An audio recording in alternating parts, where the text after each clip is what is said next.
नमस्कार, एस्ट्रो तक में आप सबका बहुत बहुत स्वागत है। मैं हूं प्रवीण मिश्र। पितृ पक्ष में तर्पण, पिंडदान, अन्नदान का क्या महत्व है। जो लोग पितृ पक्ष में श्राद्ध नहीं करते हैं, यानी तर्पण, पिंडदान, अन्नदान नहीं करते हैं या कुछ भी नहीं करते हैं, तो उनके साथ क्या होता है। ऐसा सवाल बहुत सारे लोगों के मन में उठता है। आज इसी सवाल का जवाब ढूंढने का प्रयास करेंगे। तो ये वीडियो पूरा जरूर देखिएगा, अवश्य आपको महत्वपूर्ण जानकारी मिलेगी। देखिए, हर साल 16 दिन का जो समय है वो पितरों को समर्पित है और पितृ पक्ष का एक विशेष समय होता है। उस दौरान आप अपने पितरों के सम्मान के लिए, उनकी आत्मा की शांति के लिए पवित्र कर्म करते हैं, जिसे हम तर्पण, पिंडदान और श्राद्ध के नाम से जानते हैं। ये कब से शुरू होता है, कब समाप्त होता है? हर साल पितृपक्ष भाद्रपद मास की पूर्णिमा तिथि से शुरू होता है और अश्विन मास की अमावस्या तिथि को समाप्त होता है, जिसे आप सर्वपितृ अमावस्या भी कहते हैं। और कुछ लोग इसे पितृपक्ष, कुछ लोग इसे श्राद्ध पक्ष के नाम से जानते हैं। तो ये पितरों को प्रसन्न करने वाला महत्वपूर्ण समय होता है। देखिए, आप अपने पूर्वजों के प्रति यदि कृतज्ञता व्यक्त करेंगे, पूर्वजों का सम्मान करेंगे, उनके निमित्त कुछ दान करेंगे, तो वो बदले में आपको क्या देंगे। लोगों के मन में आजकल गिव एंड टेक का जमाना है ना, कि लोग हर चीज़ में यही देखते हैं कि हमें क्या मिल रहा है। तो जो लोग ये करते हैं उन्हें क्या लाभ होता है, जो लोग नहीं करते हैं उन्हें क्या हानि होती है, ये समझना बहुत जरूरी है। ऐसा माना जाता है कि जब ये टाइम पीरियड चलता है, हमने बताया पितृपक्ष का 16 दिन, उस समय भगवान सूर्य कन्या राशि में गोचर करते हैं और ऐसा माना जाता है कि पितृलोक उस समय धरती के बहुत करीब होता है और जो हमारे पूर्वज हैं, जो पितृलोक में वास करते हैं, वो धरती के करीब आकर देखते हैं कि जो उनके वंशज इस धरती में रह रहे हैं वो क्या कर रहे हैं और खासकर इस पितृपक्ष में उनके निमित्त क्या कर रहे हैं। तो हम जो भी कर्म करते हैं, हमारे वंशज उसको नोटिस करते हैं। जो लोग पितृपक्ष में तर्पण करते हैं, पिंडदान करते हैं, गरीबों को भोजन कराते हैं, पंडित जी को भोजन कराते हैं या दान करते हैं, उन पर उनके पूर्वज बहुत प्रसन्न होते हैं। अभी आपको बताएंगे तर्पण कैसे किया जाता है, पिंडदान कैसे किया जाता है, दान क्या है, सब कुछ समझाने वाले। पहले मोटा मोटा बता दें कि जो लोग ये कार्य करते हैं उससे उनके पूर्वज प्रसन्न होते हैं, उनको अच्छा लगता है। जैसे हमारे घर परिवार वाले हमारे लिए कोई कार्य करते हैं, हमारा बर्थडे सेलिब्रेट करते हैं, हमारी मैरिज एनिवर्सरी सेलिब्रेट करते हैं या कोई भी ऐसा पर्व त्यौहार मनाते हैं जो हमें पसंद है, तो हमें बहुत अच्छा लगता है। लेकिन जो लोग हमारा बर्थडे सेलिब्रेट ना करें, उस दिन हमसे बात भी ना करें, हमारे पसंद का कोई कार्य भी ना करें, तो हमें कैसा लगता है। एक तो हमें चाहे अच्छा ना भी लगे, कैसी भी मन में फीलिंग आए, तो हम व्यक्त नहीं करते, लेकिन अंदर ही अंदर आदमी उन लोगों से रुष्ट हो जाता है। इसी तरीके से हमारे पूर्वज भी रुष्ट हो जाते हैं अगर हम पितृपक्ष में उनके निमित्त कुछ नहीं करते हैं और उनके रुष्ट होने का परिणाम होता है। जैसे मान लीजिए कि किसी ने हमारा जन्मदिन घर वालों ने नहीं मनाया या कुछ हमारे पसंद का काम नहीं किया, वो नहीं मनाया, तो हम नाराज़ हो जाते। तो क्या करते हैं, उनसे बातचीत करना बंद कर देते हैं, उनकी हेल्प करना बंद कर देते हैं और जिसका जैसा भाव होता है वो उस तरीके से रिएक्शन देता है। लेकिन ये पूर्वज क्या रिएक्शन देते हैं, ये पूर्वज भी रिएक्शन देते हैं।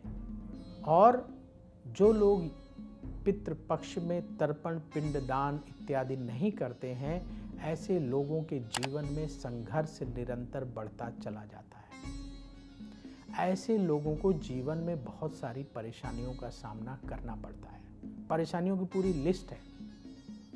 नौकरी में बाधा आती है, नौकरी अगर ठीक चल रही है तो उसमें दिक्कत आती है, कदम कदम पे दिक्कत आती है। बहुत सारे लोगों की नौकरी छूट जाती है, फिर दोबारा नौकरी ही नहीं मिलती है, बहुत सारी परेशानियां आती हैं। संतान को लेकर चिंता रहती है, किसी की संतान नहीं होती है, किसी की संतान हो गई तो उसमें दिक्कत होती है, बहुत सारी दिक्कतें हैं और जीवन में परेशानियां बनी रहती हैं। लेकिन जो लोग ये पितृपक्ष में श्राद्ध करते हैं तो उनके जीवन में इन सारी परेशानियों की संभावना बहुत हद तक घट जाती है। कुछ लोग ये सवाल उठाएंगे, नहीं उनके जीवन में भी परेशानी होती है, लेकिन अगर आपके पास केस स्टडी हो तो आप देखेंगे कि उनके जीवन में परेशानियों की संभावना कम रहेगी और कुछ लोगों के जीवन में परेशानियां नहीं रहेंगी। अगर कोई परेशानी है तो वो अन्य कारणों से हो सकती है, लेकिन उनके जो पितर हैं, जो उनके पूर्वज हैं, उनका श्राप उनको नहीं लगेगा। पूर्वजों की श्राप की वजह से कोई परेशानी नहीं होगी, पितृ दोष का प्रभाव उनके जीवन में नहीं होगा। जो लोग श्राद्ध करेंगे, पिंडदान करेंगे, और उनके जो कर्म हैं और उनके प्रारब्ध हैं उसकी वजह से परेशानी हो सकती है, लेकिन ये एलिमेंट उनकी लाइफ में असर नहीं डालेगा। ये एलिमेंट उनकी लाइफ में जो अगर पितर प्रसन्न है तो जो और वजह से, प्रारब्ध की वजह से या और कर्मों की वजह से दिक्कतें हैं उनको और घटाएगा। पूर्वजों का आशीर्वाद बहुत लगता है, देवी देवताओं की तरह आशीर्वाद लगता है। जैसे आप भगवान की पूजा करते हैं, भगवान को प्रसन्न करने के लिए दान करते हैं, उसी तरह से जो लोग पितृपक्ष में श्राद्ध कर लेते हैं, तर्पण कर लेते हैं, पिंडदान कर लेते हैं, उनको उसी तरीके से फल मिलता है और उनकी जीवन में बहुत सारे जो पाप कर्म हैं वो कट जाते हैं। ऐसा हमारे शास्त्रों में वर्णन मिलता है। तो चलिए थोड़ा थोड़ा जानते हैं कि ये तर्पण पिंडदान होता क्या है, इसको कैसे करना चाहिए। देखिए, आप चाहते हैं कि आपके पूर्वज प्रसन्न हो, हर कोई चाहता है। पूर्वजों की आत्मा की तृप्ति के लिए और उन्हें मोक्ष प्रदान करने के लिए पितृपक्ष में ये कर्म किए जाते हैं। इससे जो लोग ये कर्म करते हैं उनके जीवन में सुख समृद्धि बढ़ती है और पितरों का आशीर्वाद प्राप्त होता है, और जब पितर देव प्रसन्न होते हैं तो परिवार में सुख को बढ़ा कर जाते हैं। तो ये क्या है तर्पण, क्या है पिंडदान, कैसे करना चाहिए? नाम सुनकर बिल्कुल घबराएं नहीं कि तर्पण क्या होता है, कैसे करें। खासकर जो लोग पहली बार करने वाले हैं वो लोग परेशान ना हो, पिंडदान क्या होता है नहीं सुना है, उन लोगों के लिए हम ये जानकारी दे रहे हैं। जो पहले से करते आ रहे हैं उनको परेशान होने की ज़रूरत नहीं, जो आपके परिवार की परंपरा है वैसे करते आइए। नए लोगों के लिए जानकारी दें। तो तर्पण और पिंडदान दो ये प्रमुख कार्य हैं।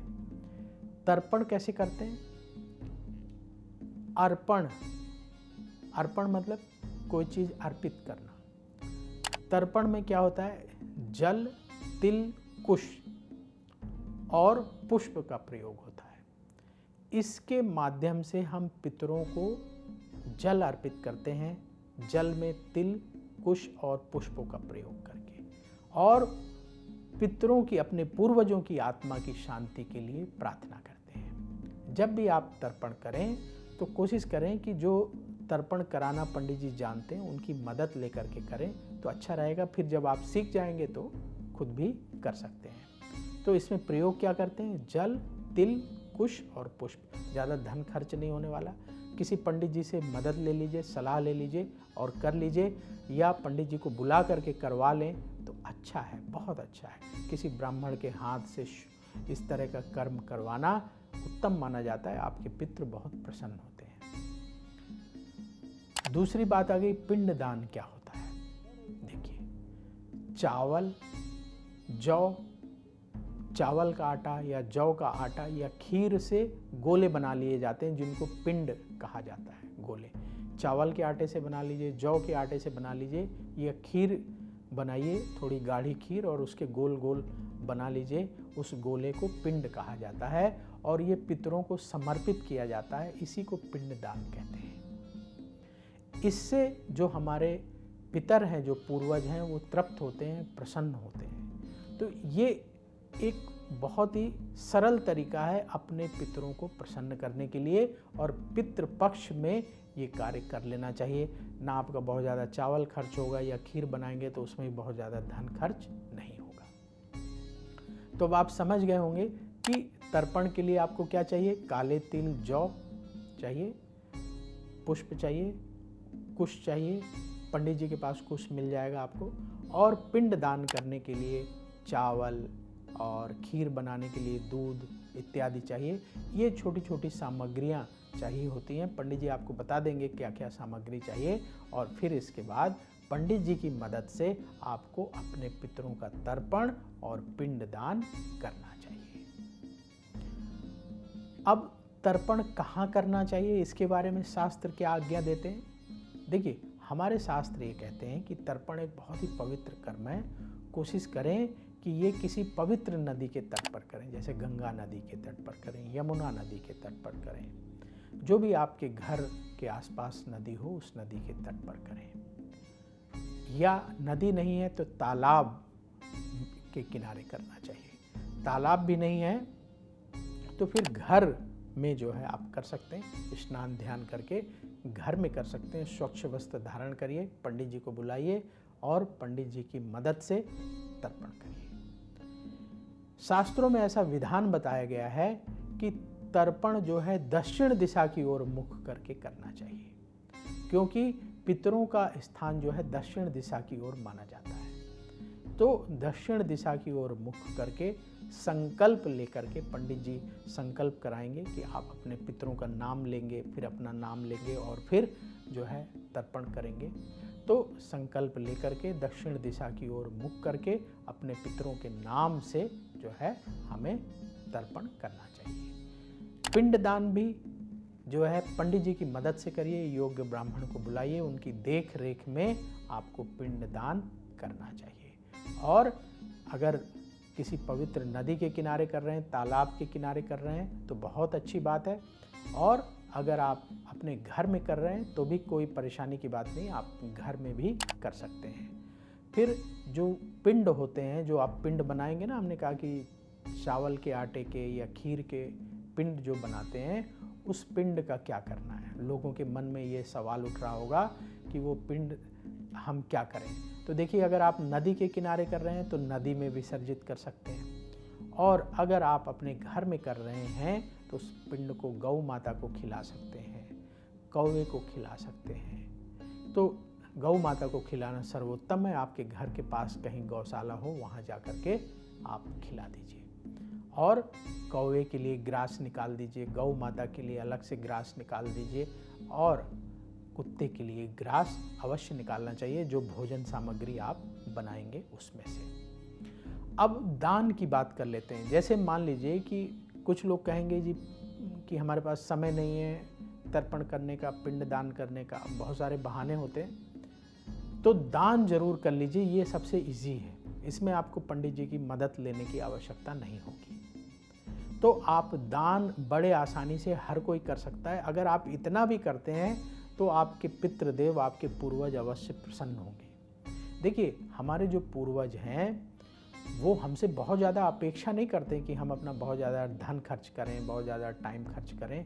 वो चाहते हैं कि जितना हमसे संभव हो उतना अवश्य करें। तो दान पितृपक्ष में बहुत महत्वपूर्ण माना जाता है। जैसे आप तर्पण और पिंडदान करते हैं, उसी तरीके से अन्न का दान करना चाहिए, ये भी बहुत महत्वपूर्ण है।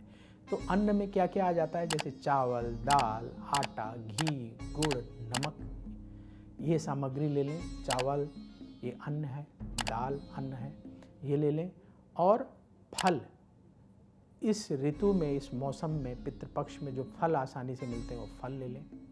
इसके साथ ही किसी पंडित जी को जब आप ये दान करने जा रहे हैं तो वस्त्र अवश्य होना चाहिए। वस्त्र में मामला फंसता है, लोग कहते हैं कि जी सस्ता कपड़ा ले लो। देखिए, सस्ता कपड़ा लेना अच्छी बात है, आपका पैसा बच गया, लेकिन वो कपड़ा किसी काम का नहीं होता। पंडित जी उसको पहनते नहीं हैं, वो भी किसी को दे देते हैं, जिसके पास जाता है वो भी किसी को दे देता है, वो घूमता रहता है, तो आपको फल नहीं मिलेगा।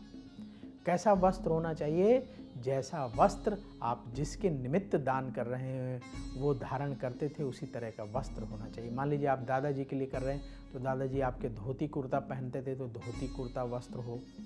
आप अपने पिताजी के लिए कर रहे हैं तो पिताजी आपके शर्ट पैंट पहनते थे तो शर्ट पैंट वस्त्र हो। माताजी के लिए या दादी जी के लिए कर रहे हैं तो साड़ी पहनती थी तो साड़ी होना चाहिए। तो वस्त्र होना चाहिए और अच्छी क्वालिटी का होना चाहिए, ताकि जिसे आप दान दे रहे हैं वो किसी दूसरे को ऐसे ही ना दे पाए, उसे लगे कि इतना बढ़िया कपड़ा है, क्यों मैं ही स्वयं ना इस्तेमाल कर लूं। तो इस क्वालिटी का वस्त्र होना चाहिए। और फिर दक्षिणा यथासंभव जो आपकी आर्थिक स्थिति है उसके हिसाब से दक्षिणा रखनी चाहिए। देखिए, दान के बारे में हमारा शास्त्र ये कहता है कि अपनी सामर्थ्य के हिसाब से दान करना चाहिए। इसके लिए कोई ऐसा पैरामीटर नहीं है कि हर आदमी को इतना ही अन्न देना है, इतना ही वस्त्र देना है, इतनी ही दक्षिणा देना है, सबके लिए फिक्स नहीं है। ये बिल्कुल फ्लेक्सिबल है। जिसकी जितनी सामर्थ्य है वो उसके हिसाब से दान करे। जिसकी अच्छी सामर्थ्य है अगर वो कम दान करता है तो फिर गड़बड़ हो जाएगी। जिसकी सामर्थ्य कम है वो बहुत दान करता है तो भी ठीक नहीं है। आप अपने घर परिवार का भी ख्याल रखिए, उसमें धन की ज़्यादा ज़रूरत है, तो अपनी सामर्थ्य के हिसाब से दान करना चाहिए। और क्या दान कर सकते हैं? ये तो कंपलसरी दान है, जैसे अन्न का दान, चावल, दाल, आटा, घी, गुड़, नमक, फल, सब्जी और कोई वस्त्र, कुछ दक्षिणा, ये तो अवश्य करना चाहिए। इसके साथ ही अगर आपका बजट अलाउ करे तो जूता, पहनने के लिए जूता, चप्पल और छाते का दान करना चाहिए, क्योंकि जब पितृपक्ष का समय होता है तो बहुत गर्मी होती है, बहुत धूप लगती है, तो शास्त्रों में छाया के लिए छाते का दान बताया गया है। तो ये पितरों को याद करके, पितरों की पुण्यतिथि पर, पुण्यतिथि कौन सी होती है? जिस दिन उनकी मृत्यु हुई है वो तिथि ही पुण्यतिथि मानी जाती है। तो जिस तिथि को उनकी मृत्यु हुई है उस तिथि को आप तर्पण करें, पिंडदान करें और फिर श्राद्ध करें, यानी ब्राह्मणों को भोजन कराएं और फिर ये दान करें। अगर मान लीजिए घर में व्यवस्था नहीं है ब्राह्मणों को भोजन कराने की, तो ये आप दान कर सकते हैं। मान लीजिए किसी को आपने तर्पण पिंडदान के लिए बुलाया है तो उनको दान कर दीजिए, अन्न का दान। या मंदिर में जा कर के, आजकल मंदिरों में भी व्यवस्था हो गई, वो वहीं तर्पण करा देंगे आपका, तो वहीं जा कर के तर्पण कर लीजिए और वहीं जा कर के आप जो है उन्हें ये दान कर दीजिए, अन्न का दान और वस्त्र का दान कर दीजिए। और दान पूरे मन से करना चाहिए। दान करते समय अपने मन में किसी भी तरह का नेगेटिव विचार नहीं रखना चाहिए। ऐसा भाव रखना चाहिए कि आप अपने पूर्वजों को याद करते रहें, उनके प्रति सम्मान के साथ दान करें। तो पितृपक्ष में जो लोग ये कार्य करते हैं, श्राद्ध करते हैं, अपने पितरों को याद करके उनके निमित्त श्राद्ध करते हैं, दान करते हैं, उनके पितृ उन पर अवश्य प्रसन्न होते हैं और उन्हें विशेष आशीर्वाद प्रदान करते हैं। अब जो लोग नहीं करते हैं उनको क्या दिक्कतें होती हैं? तो जो लोग पितृपक्ष में अपने पितरों के निमित्त कुछ भी नहीं करते हैं, ना दान करते हैं, ना तर्पण करते हैं, ना पिंड दान करते हैं, ऐसे लोगों से उनके पितृ रुष्ट हो जाते हैं। और जब पितृदेव रुष्ट होते हैं, क्या होता है कि सबके पितृ धरती लोक के करीब आते हैं इस समय और देखते हैं कि हमारे वंशज क्या कर रहे हैं। उनमें से जिन लोगों के पितृ देखते हैं कि हमारे वंशज हमारे निमित्त दान कर रहे हैं, वो प्रसन्न होकर के खुशी खुशी आशीर्वाद देकर लौटते हैं। और जो पितृ देखते हैं कि हमारे वंशज हमारे लिए कुछ नहीं कर रहे हैं, वो दुखी हो जाते हैं। और फिर दुखी होने की वजह से उस दुख का प्रभाव जो धरती में उनके वंशज हैं उनके ऊपर पड़ता है। उनके जीवन में वो दुख, कष्ट और परेशानियों को लेकर के आता है। तरह तरह से कष्ट और परेशानियां आती हैं, संघर्ष बढ़ जाता है, धन की कमी रहती है, संतान नहीं होती है, बीमारियां परेशान करती हैं, बहुत तरीके से वो कष्ट आता है और उस कष्ट को भुगतना पड़ता है। तो इसलिए कोशिश करें कि आप अपने पूर्वजों के निमित्त अवश्य पितृपक्ष में आप पिंडदान, तर्पण और अन्न का दान कर लें। अगर आपको उनकी तिथि नहीं मालूम है तो जो आखिरी दिन होता है पितृपक्ष का, जिसे हम सर्वपितृ अमावस्या कहते हैं, उस दिन कर लें अपने ज्ञात अज्ञात पितरों का नाम लेकर। मान लीजिए नाम भी नहीं पता तो पंडित जी बता देंगे आपको कैसे करना है कि सभी जो ज्ञात अज्ञात पितर हैं उनका नाम लेकर के आप उनके निमित्त जो है कर लीजिए तर्पण, पिंडदान और श्राद्ध। इतना कर लीजिए। पितृपक्ष के दौरान किया गया ये आपका पवित्र कर्म आगे आने वाले समय को आपके बहुत ही शुभ बना देगा, आपके जीवन में पॉजिटिविटी को बढ़ा देगा और उन्नति के रास्ते आपके लिए खुलते चले जाएंगे। तो इस अवसर का सभी को लाभ उठाना चाहिए और अपने जीवन में निरंतर आगे बढ़ने के लिए, उन्नति के लिए अपने पितृदेव से प्रार्थना अवश्य करनी चाहिए। तो अब वक्त हो चला है आपसे विदा लेने का। देखते रहिए अष्टो तक। बहुत जल्दी फिर आपसे मुलाकात होगी। नमस्कार। अगर आप मुझसे जुड़ करके अपनी समस्याओं का समाधान चाहते हैं और चाहते हैं कि आपकी समस्याओं को ज्योतिष के माध्यम से सुलझाया जाए तो आप हमसे संपर्क कर सकते हैं, जुड़ सकते हैं एस्ट्रो तक पर।